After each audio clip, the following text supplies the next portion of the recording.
दोस्तों, शेर एक ऐसा जानवर है जिसका इतिहास बेहद ही शानदार रहा है। लगभग सभी संस्कृतियों के लोग शेर को जंगल का राजा मानते हैं। लेकिन क्या आप जानते हैं कि शेर को कम से कम जंगल का राजा कहा जाना तो बिल्कुल ही गलत है। निसंदेह शेर प्रकृति की एक अद्भुत रचना है। शेर के बिना अफ्रीकी जंगली मैदानों के वजूद की तो कल्पना ही नहीं की जा सकती। किंतु फिर भी शेर को जंगल का राजा कहा जाना केवल झूठी कहानियों पर ही निर्भर है। असल में पूरी दुनिया का इतिहास लिखने वाले ग्रीक, रोमन और अन्य यूरोपियन लोगों ने शेरों को ही भली भांति जाना। हम सब उन्हीं के किस्से कहानियों से प्रभावित होकर शेर को जंगल का राजा मानने लगे, जबकि इस होड़ में धरती की सबसे बड़ी बिल्ली यानी बाघ को नजरअंदाज कर दिया गया। वैसे भारत में शेरों की तुलना में बाघों का महत्व हमेशा से अधिक रहा है। माँ दुर्गा, जिन्हें शक्ति की देवी कहा जाता है, उन्हें हमेशा बाघ पर ही विराजमान दिखाया जाता है। तो चलिए कुछ ऐसे तथ्यों को जानते हैं जिनसे ये साबित होता है कि शेर जंगल का राजा नहीं है। शेर जंगल में नहीं रहता।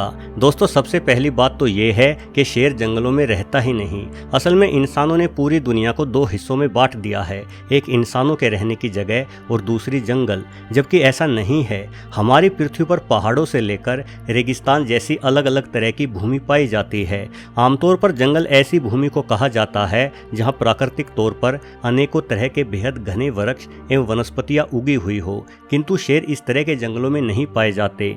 शेर रेगिस्तानी इलाकों और छोटे पहाड़ों पर रहने वाला जानवर है। अब जो जानवर जंगल में रहता ही नहीं, भला उसे जंगल का राजा कैसे कहा जा सकता है। वस्तुतः शेर के रहने के स्थान पर बेहद ही कम पेड़ पाए जाते हैं। यदि हम भारत की बात करें तो भारत में शेर बेहद ही सीमित स्थान पर गुजरात के गिर क्षेत्र में पाए जाते हैं। इसके विपरीत बाघ उत्तराखंड से लेकर कर्नाटक तक में फैले हुए हैं, जहां भारी संख्या में पेड़ हैं। इसलिए बाघ पेड़ों के बीच घात लगाकर अकेला शिकार कर सकता है, किंतु शेर के ठिकानों पर छुपने के स्थान बेहद कम होते हैं। यही वजह है कि शेर को हमेशा शिकार पकड़ने के लिए एक दूसरे की मदद की आवश्यकता पड़ती है। अब जरा सोचे कि जब शेर को अपना भोजन तक जुटाने के लिए दूसरों की सहारे की आवश्यकता पड़ती है, तो भला शेर जंगल का राजा कैसे हो सकता है। हरक्यूलिस से जुड़ी कहानियाँ। दोस्तों, यूनानी पौराणिक कथाओं का प्रचार सारी दुनिया में किया जाता रहा है। हरक्यूलिस इन्हीं कहानियों का मुख्य पात्र है। हरक्यूलिस देवताओं का पुत्र माना जाता है। इनके बारे में फैलाई गई एक कहानी के अनुसार हरक्यूलिस द्वारा नीमियन नामक शेर को मार दिया जाता है। नीमियन एक खूंखार और दुष्ट शेर था, जिसके अत्याचारों से बहुत से जानवर और मानव भी त्रस्त थे। इस शेर की त्वचा को किसी भी हथियार से नहीं भेदा जा सकता था, किंतु देवताओं के बेटे हरक्यूलिस द्वारा ये खूंखार शेर मार डाला गया और इस कहानी का प्रचार दुनिया भर में किया गया। भले ही नीमियन नामक दुष्ट शेर हरक्यूलिस से हार गया था, किंतु कहानी के अत्यधिक प्रचलित होने के कारण शेरों को धरती का सबसे ताकतवर और खूंखार जानवर माना जाने लगा। अगर हम इस कहानी की वास्तविकता को जांचें तो हरक्यूलिस और उनसे जुड़ी तमाम कहानियां पूरी तरह से मिथक और भ्रामक हैं। हरक्यूलिस नाम के किसी राजा का इतिहास में होने का कोई सबूत नहीं है। जाहिर है नीमियन नामक उस अभेद्य त्वचा वाले शेर का भी कोई अस्तित्व नहीं रहा, जिस शेर के नाम पर संसार के सभी शेरों को राजा मान लिया जाता है। गीजा का महान स्फिंक्स। दोस्तों, माना जाता है कि प्राचीन मिस्र में शेरों जैसा दिखाई देने वाला कोई बेहद शक्तिशाली और बुद्धिमान जीव पाया जाता था। इस जीव को सभी जंगली जीवों के राजा के रूप में देखा जाता था। इस जीव के प्रतीकात्मक चिन्ह को आज भी गीजा के महान स्फिंक्स के रूप में जाना जाता है। ये चिन्ह मिस्र के शहर गीजा में नील नदी के पश्चिम तट की ओर गीजा पठार पर स्थित है। आकार में यह मूर्ति पंजे से लेकर पूंछ तक 240 फीट लंबी है, जबकि इसकी ऊंचाई 66 फीट से थोड़ा सा अधिक है। ग्रेट स्फिंक्स दुनिया की सबसे बड़ी और सबसे पुरानी मूर्तियों में से एक है, लेकिन इसके बारे में बुनियादी तथ्य अभी भी बहस के अधीन हैं, जैसे कि ये मूर्ति कब, किसके द्वारा और किस उद्देश्य के लिए बनाई गई। किंतु मूर्ति से प्रभावित प्राचीन लोगों ने इस मूर्ति को शेर से जोड़कर देखा और ये माना कि शेर की ये मूर्ति अन्य सभी जानवरों की तुलना में शेर को श्रेष्ठ बताने के लिए ही बनाई गई है। जाहिर है प्राचीन तथ्य, फिर भले ही वो झूठी कहानियां ही क्यों ना हो, मानव के मन मस्तिष्क पर गहरा असर करते हैं। प्राचीन मिस्र और यूनान से चली शेर को राजा मानने की प्रथा धीरे धीरे पूरे विश्व में फैल गई। शेर की आयाल। दोस्तों, शेर को जंगल का राजा माने जाने के पीछे एक बड़ा कारण शेर की जोरदार दहाड़ और शानदार आयाल भी है। आयाल शेर की गर्दन पर लहलहाते बालों को कहा जाता है। ये बाल शेर की खूबसूरती में चार चांद लगा देते हैं। इस तथ्य को शेरनी भी भली भांति समझती है। माना जाता है कि जिस शेर के पास अधिक घनी और लंबी आयाल होती है, शेरनियां उसी की तरफ ज्यादा आकर्षित रहती हैं। साथ ही ये आयाल शेर की गर्दन को अन्य जानवरों द्वारा काटे जाने से भी बचाती है। यदि हम इंसानों की बात करें तो प्राचीन समय से ही किसी नगर या देश के राजा की अभिलाषा खुद को दूसरे इंसानों से अलग दिखाने की रही है।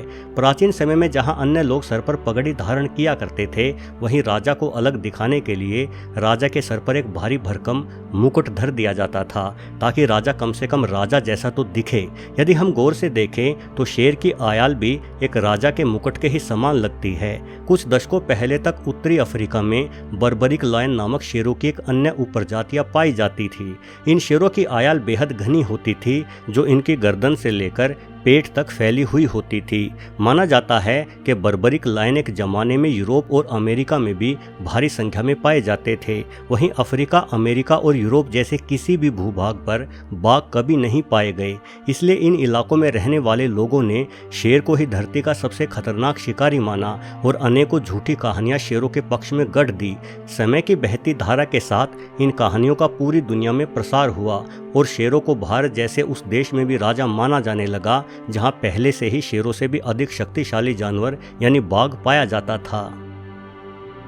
सफेद शेर। दोस्तों, क्या कभी आपने ऐसा शेर देखा है जिसका रंग दूध जैसा सफ़ेद और आंखें हीरे जैसी नीली हों? शायद नहीं, लेकिन मैं आपको बता दूं कि किसी ज़माने में अफ्रीका में ऐसे खूबसूरत शेर भी पाए जाते थे। कुछ जानकार इन्हें अल्बिनो बताते हैं, वहीं कुछ का मानना है कि ये शेरों की एक अलग ही उपप्रजाति थी। अल्बिनो होना एक जेनेटिक गड़बड़ी है जिसमें जानवरों के शरीर में मेलानिन की मात्रा कम हो जाती है। मेलानिन से ही जानवरों की त्वचा में रंग आता है, इसलिए इस कमी के होने के कारण जानवर रंगहीन अर्थात सफेद हो जाता है। ऐसे बाघ को तो आसानी से खोजा जा सकता है, किंतु बिल्कुल सफेद शेर बेहद ही दुर्लभ है। सफेद शेर अपने झुंड में अलग ही दिखता था। अफ्रीका की आदिवासी जनजातियों में तो सफेद शेर को भगवान माना जाता था और ऐसे शेरों की तरफ शेरनियां भी अधिक आकर्षित होती थी। इसलिए सफेद शेर एक बड़े झुंड के मुखिया बेहद आसानी से बन जाते थे। एक बड़े समूह पर अधिकार होने और अपनी खूबसूरती के कारण सफेद शेरों को सभी जानवरों का राजा माना जाने लगा। अफसोस कि मानव द्वारा लगातार जानवरों के इलाकों को नष्ट करने के कारण आज पूर्ण सफेद शेर जंगलों से विलुप्त हो चुके हैं। वहीं घनी आयाल वाले बर्बरिक लोयन केवल चिड़ियाघरों में ही शेष हैं। आरामदायक जीवन। दोस्तों, शेरों के बारे में एक आम धारणा यह भी है कि सभी शिकार केवल मादा शेरनियां ही करती हैं, वहीं शेर मुफ्त में खाता है।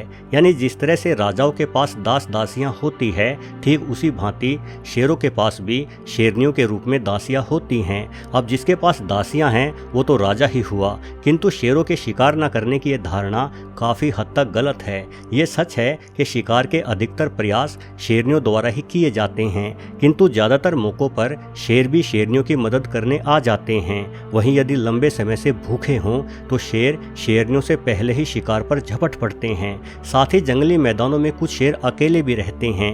ये शेर घुमक्कड़ होते हैं, जिन्हें खाना बदोश कहा जाता है। ये शेर हमेशा खुद ही शिकार करके अपना पेट भरते हैं। यानी शेरों को राजा और शेरनियों को दासी मान लेने का तथ्य सही नहीं है। दोस्तों, डिज्नी की फिल्म लॉयन किंग में शेरों के पूरे साम्राज्य को दिखाया गया है, जहाँ एक राजा होता है, रानी होती है, राजकुमार होता है और मंत्री भी होते हैं। किंतु असल जीवन में ना कोई शेर राजा है, ना कोई शेरनी रानी। जंगल में हाथी, गैंडा या हिप्पोपोटामस जैसे कई ऐसे ताकतवर जीव भी रहते हैं जिन्हें देखते ही शेर भाग खड़ा होता है। जंगल में किसी प्रकार की कोई रैंक प्रणाली नहीं होती, ना ही किसी जानवर का कोई राजसी ठाठ होता है। यहाँ हर जीव को अपना पेट भरने के लिए जी तोड़ संघर्ष करना पड़ता है। वीडियो देखने के लिए आपका बहुत बहुत धन्यवाद।